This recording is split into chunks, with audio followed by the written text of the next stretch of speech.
información. Pues obviamente de un banco central de información, con esa ley de Habeas Data, donde está toda tu información financiera, si te compraste un sitio, donde te lo compraste, donde fuiste, o sea, nos tienen vigilados, ¿ya? Financieramente.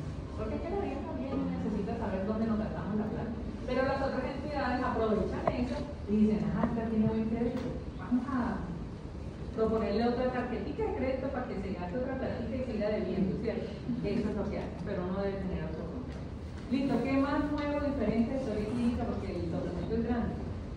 Bueno, ya de acuerdo a lo que estamos mencionando de la ley 100 de 1993, me gustaría hablar acerca de los regímenes que incluye la ley. Ok, o sea, si ustedes leyeron todos, me parece excelente. Pero yo les voy a hacer un resumencito. Porque lo voy a hacer así progresivo. Sí, que dijo esta ley, que dijo esta ley, luego esta ley, a la que llegamos actualmente, para que no se saturen y sepan lo principal, lo importante. Y un resumen de la legislación que abarca solo historia clínica. Solo historia clínica, ahí está como el resumen. Entonces, son las tres primeras diapositivas, son todo lo que es la migración, la tercera es el resumen. ¿Qué más de historia de la resolución? Esos son los componentes. Otra pregunta para el quiz de historia clínica. Eso, póngale una crucecita ahí, no lo tengo que aprender. Entonces son tres, que son identificación del usuario, registros específicos y los anexos. Y ahorita vamos a hablar de cada una de ellos. ¿Listo? ¿Quién más? Nadie, voy yo entonces. Bueno, excelente, me gusta así. Entonces, la historia clínica es un documento, ¿cierto? Pero tenemos que venir, yo voy como empalmando, si ustedes se dan cuenta y son atentos, vamos a ir empalmando desde la primera clase hasta la última. Podríamos hacer hasta una reunión en el último día de todas las.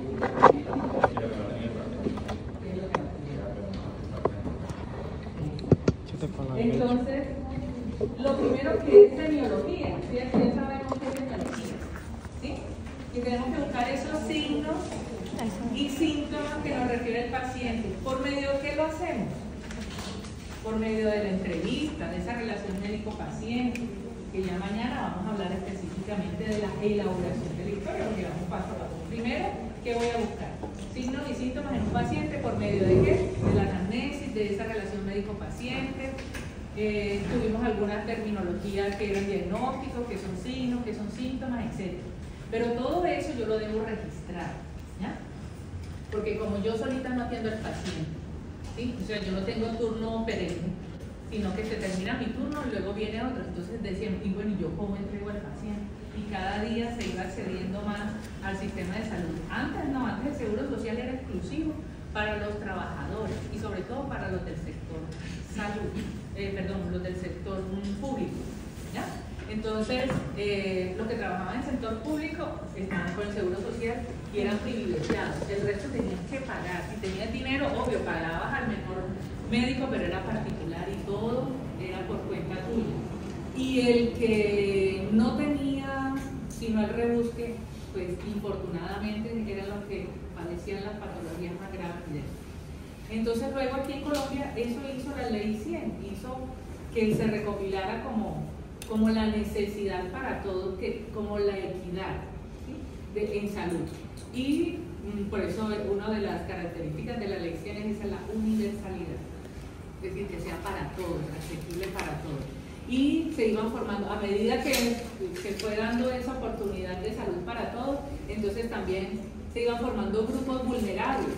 Entonces los más pequeñitos, todos los niños, luego los adolescentes y los adultos jóvenes, luego los adultos mayores, las embarazadas, ¿sí?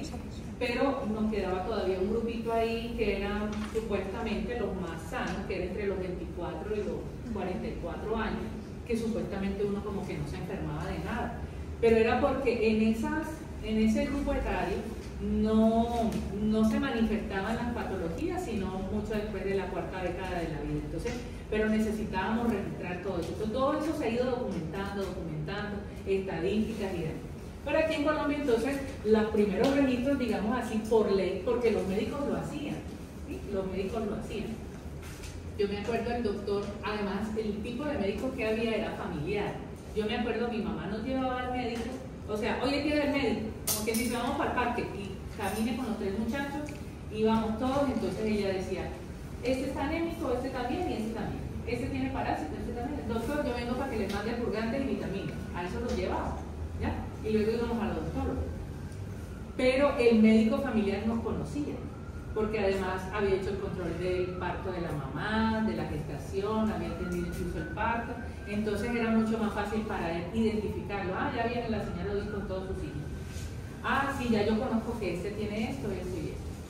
Porque el grupo era pequeño, pero ahora puede ser mucho más grande. Y esos primeros registros, el doctor no hacía registros, daba la fórmula y los registros eran muy, o sea, las historias de nosotros eran muy elementales. Como que el nombre, cuando nacimos y la consulta el día que iba y colocaba así, viene porque la mamá dice que tiene parásitos y necesita vitamina. Al examen físico todo normal, diagnóstico niño sano, está dentro de los percentiles normales de crecimiento, se manda vitamina y purgante y sal. ¿Ya? O sea, no nos hacía nos hacía una revisión completa, pero no hacía una descripción completa y detallada de lo que nos hacía realmente. Entonces la ley 23 del 81, ¿sí? Además entonces empezaron como a quién le damos esa responsabilidad de vigilancia. Entonces el Ministerio de Salud implanta los modelos relacionados con el diligenciamiento de la historia clínica en el Sistema Nacional de Salud. ¿Ya? O sea, ya había un Sistema Nacional de Salud y el Ministerio era quien vigilaba y fue el que dijo, vamos a hacer una historia así. Si tú buscas la ley 23 del 81, te va a decir cuáles son los parámetros bajo los cuales se hacía la historia. También eran muy elementales, pero muy parecidos, digamos, eran la base de lo que hoy en día es la historia clínica. Luego viene la dichosa ley 10 del 90, ¿sí? Entonces ya al Ministerio de Salud le corresponde formular las políticas, ¿sí? Y dicta las normas científico-administrativas. Entonces aquí primero dice los modelos, vamos a hacerlo así. Luego aquí te dice, vamos a hacer unas normas científico-administrativas, es decir, no solamente la parte científica, es decir, lo que hacía el médico, sino que esto hay que administrar la salud. O sea, aquí todo el mundo no puede venir así todos los días. Tenemos que buscar en nuestras poblaciones cuáles son las que se están enfermando y demás. Entonces, dicta esas normas científico-administrativas de obligatorio cumplimiento por las entidades que integran el sistema de salud. Entonces ya hay entidades, no solamente las del Estado, sino que empiezan pues a ver los médicos particulares y demás deben cumplir con esto. Y la dichosa ley 100 del 93, que es prostituida. ¿Por qué lo digo? Porque la ley 100 es una ley bien hecha. O sea, digamos, el papel es lo más universal que hay, es lo más equitativo que hay. Que se cumple es otra cosa. Como todo, en el papel todo aguanta, dice, y muy bonito. Pero la prostituyeron, ¿por qué? Porque entonces empezaron a quitarle las platicas y por eso no se cumplen las cosas. Entonces la ley 100 del 93 va a facultar al Ministerio de Salud, que dicta las normas científicas que regulan la calidad de los servicios. Entonces no solamente es que tú vengas como médico y atiendas a este señor, sino que yo voy a ver si es verdad. Y como yo no soy omnipresente como Dios, yo tengo que saber qué hiciste cuando estabas con el paciente. Necesito que lo escriba bajo estos parámetros. Entonces, obligatorio cumplimiento por parte de todas las entidades promotoras de salud, es decir, las EPS y los prestadores de servicios, que son las IPS. Y ya no hay un sistema nacional de salud, sino un sistema general de seguridad social en salud. Es decir, yo estoy asegurando que la salud sea para todos. Entonces, por eso está este sistema nuevo. Y las direcciones seccionales, distritales y locales. Es decir, ya la práctica no está en una sola canasta, sino que la repartieron a la dirección seccional, a la distrital y a la local de salud. Es decir, le dieron al departamento, al municipio y a los más chiquitos que estamos acá en la ciudad. Ahí es donde se puede quedar. ¿Sí? Porque entonces que le dieron 100 pesos, dijo, no, vamos a darles 80. Y le dieron 80 a esto, y dijo, no, nos dieron 80, vamos a darle 50 mejor a esto. Entonces le dieron 50, no, de esos 50 vamos a distribuir. Solamente 20 para la población y nos quedamos 30 con nosotros. Por eso no nos alcanza. ¿Ya? Entonces, digo que la prostituyeron a la pobre. El decreto 2174 del 96 organiza el sistema obligatorio de garantía de la calidad. Entonces, hay un sistema que también dentro de un marco de ley determina cuáles son los tiempos en los que yo te voy a vigilar, porque todos los días no te puedo vigilar, y cuáles son los requisitos, ¿cierto? Del Sistema General de Seguridad y Salud, y estableció el desarrollo de un sistema de información sobre la calidad. Entonces ya yo te vigilé en las anteriores, ¿cierto? Ahora tengo que informar qué fue lo que yo vi, qué fue lo que yo encontré, qué es lo que están haciendo, y facilita la realización de las labores de auditoría, vigilancia y control. Es decir, estas tres cosas es lo que hace el sistema de seguridad general de seguridad social de la salud. Y entonces contribuye a una mayor información a los usuarios. Es decir, antes esto solamente lo sabía el Estado, las GPS, las IPS y no más. Pero yo que recibo el servicio, mi población, yo no podía saber qué era lo que nos estaba pasando. Entonces por eso hay ahora asociación de usuarios, ¿sí?, que le dicen al resto de los usuarios: venga acá, usted se puede venir a quejar acá, ¿usted lo están atendiendo bien o no? Vamos a intervenir, yo también hago parte del sistema, ¿sí? Yo también soy veedor, yo también soy control, entonces entra ahí. Entonces, lo que está así como en azulito es como para que ustedes entiendan de esta ley que era la importancia, pero lo que está en amarillo son los ojos que yo les pongo. ¿Listo? Entonces llegó la resolución 1995 del 99 que dice: bueno, listo, ya nos están vigilando, ya nosotros tenemos que establecer una historia unificada, todos tenemos que hacer la historia igual, todos debemos tener los mismos parámetros, etc. Y hoy día todavía persisten los lineamientos de esta ley. Entonces establece las normas para el manejo de la historia clínica. Entonces se hace necesario expedir las normas correspondientes al diligenciamiento, administración, conservación, custodia y confidencialidad de la historia. Entonces mire esas características que engloban lo que la ley, ¿cierto? La resolución 1995 del 99 quiere hacer o hace, ¿cierto? Entonces conforma a los parámetros del Ministerio de Salud, de los archivos generales de la Nación, en lo que concierne a los aspectos archivísticos contemplados en la ley 80 del 89. Entonces este es el resumen de las normas que regulan la historia clínica. Ahí está. Entonces la 1995 es la reina de todas, regula el manejo de la historia clínica.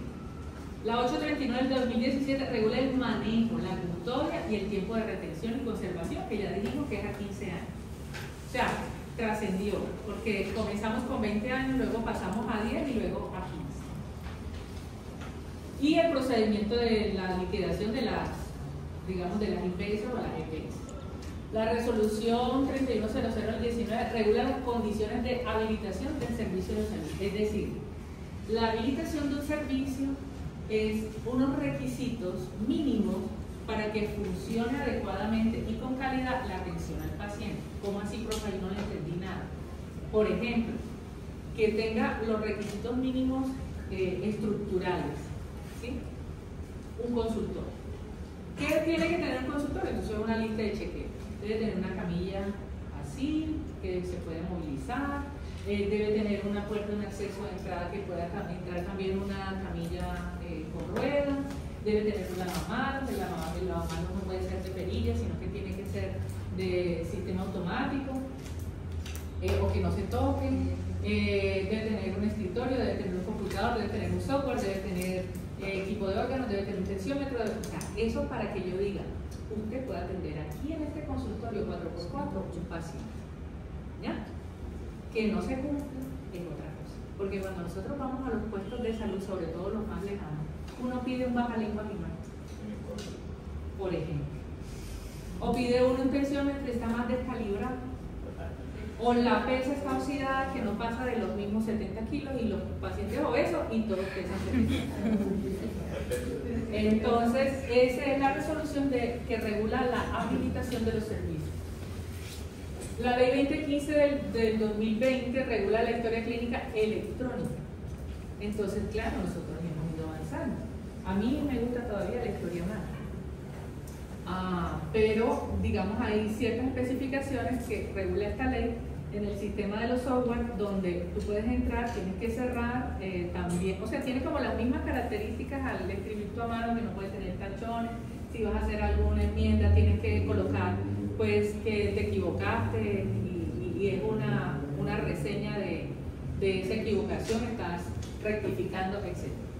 Y la 866 del 21 regula la estructura de datos para la interoperabilidad de la historia clínica, es decir, que pueda funcionar aquí en consulta externa, en urgencia, AYEMAR, si tienen la red, etc. Listo, entonces ese es el resumen. Mira, no tiene ni azul ni amarillo. Pero para que ustedes no les vayan a decir, ay, no, que ustedes no saben ni de leyes, ustedes aprenden por lo menos las leyes, las resoluciones y qué es lo que trata cada una y ahí dejan quieto a todos. Entonces, ahora sí que es historia clínica, ya nosotros dijimos que tiene 3 características, que ¿cuáles son? Obligatorio, Privado. Ahí está la definición, es un documento privado obligatorio sometido a reserva. Tiene un registro cronológico en las condiciones de salud del paciente, los actos médicos y los procedimientos ejecutados por el equipo de salud que intervienen en su atención. Es decir, el equipo de salud que interviene en la atención del paciente. ¿Quién es el equipo de salud? Porque hay otras definiciones. ¿Qué es el equipo? Primero, ¿qué es salud y qué es el equipo de salud? ¿Qué es salud? Pero sin que lo vean, lo que lo leyeron. El estado completo de bienestar, tanto físico, mental, como psicológico y social. Y más, ¿cierto? Cultural, étnico, etcétera, etcétera. O sea que mi salud no depende solo de mi corporalidad. Yo tengo diferentes formas en que se afecte mi salud, económicamente, socialmente, psíquicamente, físicamente, ¿ya? Entonces, ese es salud. Y el equipo de salud, ¿quiénes son los que intervienen? Porque ¿quiénes trabajan en un hospital? Vamos a ver, desde afuera hacia adentro. El portero. Ajá, sí, el portero. El camillero, ¿quién más? La recepcionista de admisiones, enfermeras auxiliares, fisioterapeutas, médicos, todos ellos son equipo. Pero no todos intervienen en la salud del paciente.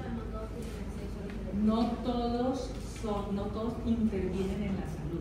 Cuando yo intervengo en la salud es que yo doy un diagnóstico. Cuando yo intervengo en la salud es porque le digo a esta que yo soy fisioterapeuta, a esta hay que hacerle esta terapia, ¿ya? A este hay que hacerle este laboratorio. ¿Sí? Entonces el camillero ayuda y él tiene además unos parámetros de seguridad porque el paciente también se le puede caer, pero no interviene directamente en su proceso de salud. Él simplemente lo traslada, ¿sí? Y tiene que saber trasladarlo, porque para ser camillero hay que hacer un curso para que vean. Entonces, pero cuando hablamos de ese equipo de salud que interviene, son los que hacen que tu salud, ¿cierto?, mejore. Y este documento solo puede ser conocido por terceros previa autorización del paciente o en los casos previstos por la ley. Ahorita más adelante vamos a ver cuáles son esos terceros y cuáles son los casos previstos por la ley, que ya nos mencionaron por acá, pero que nos faltó el otros. Listo, entonces ahí está, ¿qué es estado de salud y equipo de salud? Que ya lo definimos. Condición somática, psíquica, social, cultural, económica, hasta medioambiental, que incide en la salud del usuario.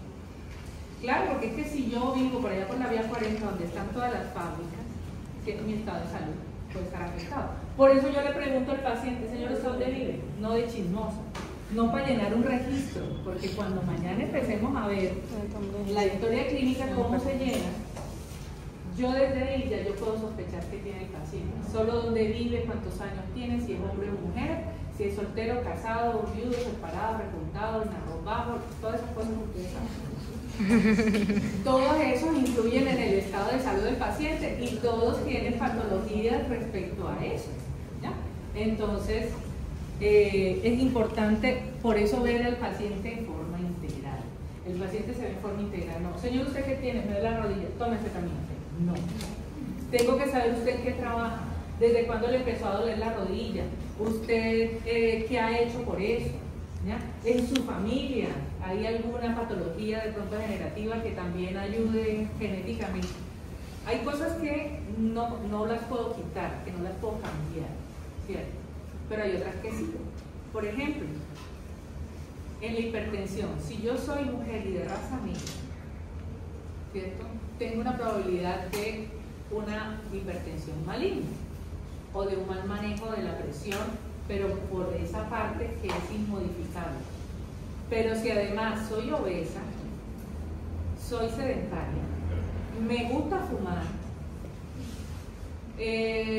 planifico con anticonceptivos orales, me gustan los traguitos, ¿sí? Tengo una alimentación no muy saludable porque por eso soy obesa. Entonces tengo 5 factores más que sí puedo modificar. Pero no lo hago. Pero no lo hago. Al contrario, le sumo y me gano la lotería. Esto es como dicen que de algo nos tenemos que morir. Pues eso sí es fijo, para todos nos vamos a morir. Y de algo nos tenemos que morir, pero yo no tengo que comprar la ficha de lo que me voy a morir, ¿cierto? Listo, y el equipo de salud ya sabemos cuál es. Ahí está el equipo de salud, profesionales técnicos auxiliares en el área de la salud, intermediarios en la atención directa y los auditores médicos también son equipo de salud. Porque yo soy responsable de lo que se le está entregando al paciente. ¿Qué vendemos nosotros? Salud, ¿cierto? Yo tengo que ver si tú estás vendiendo bien la salud. Por eso el médico es de los mejores oradores. Por eso el que no habla es mal médico.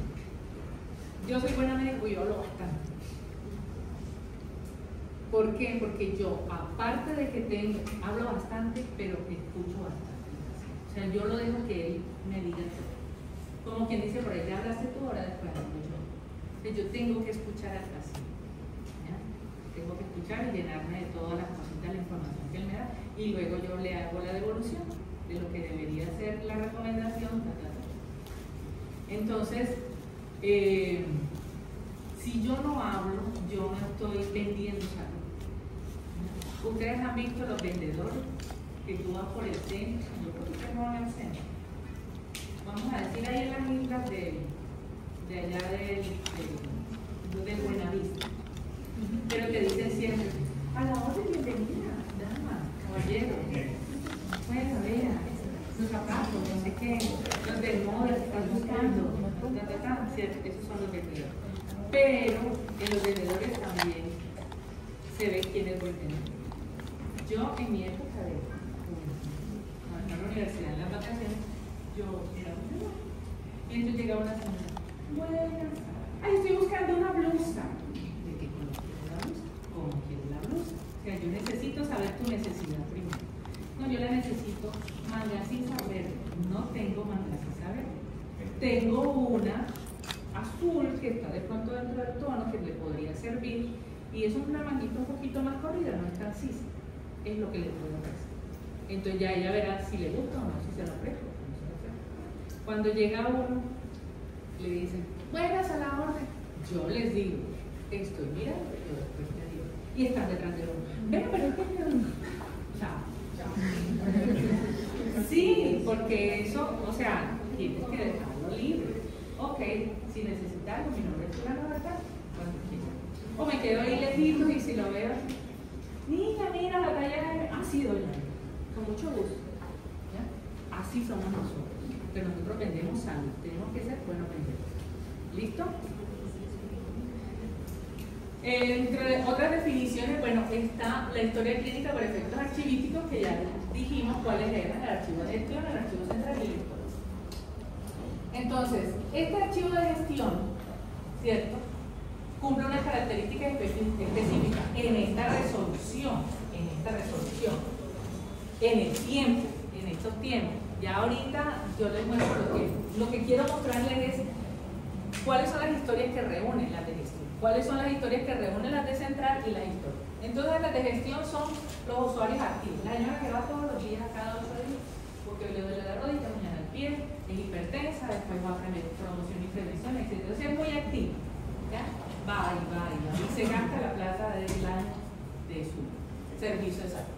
Entonces son usuarios activos. En esta, en menor de 5 años, ¿cierto? Inactivos en menor de 5 años. Es decir, hoy dejó de ir la señora y duró 4 años y 3 años más 364 días, ¿cierto? Y ese día pues todavía sigue siendo de gestión. Pero si ya se cumplen los 5 años completos, si se cumplen los 5 años completos, ya pasa al archivo central, es decir, uy, esta vieja no volvió más, vamos a coger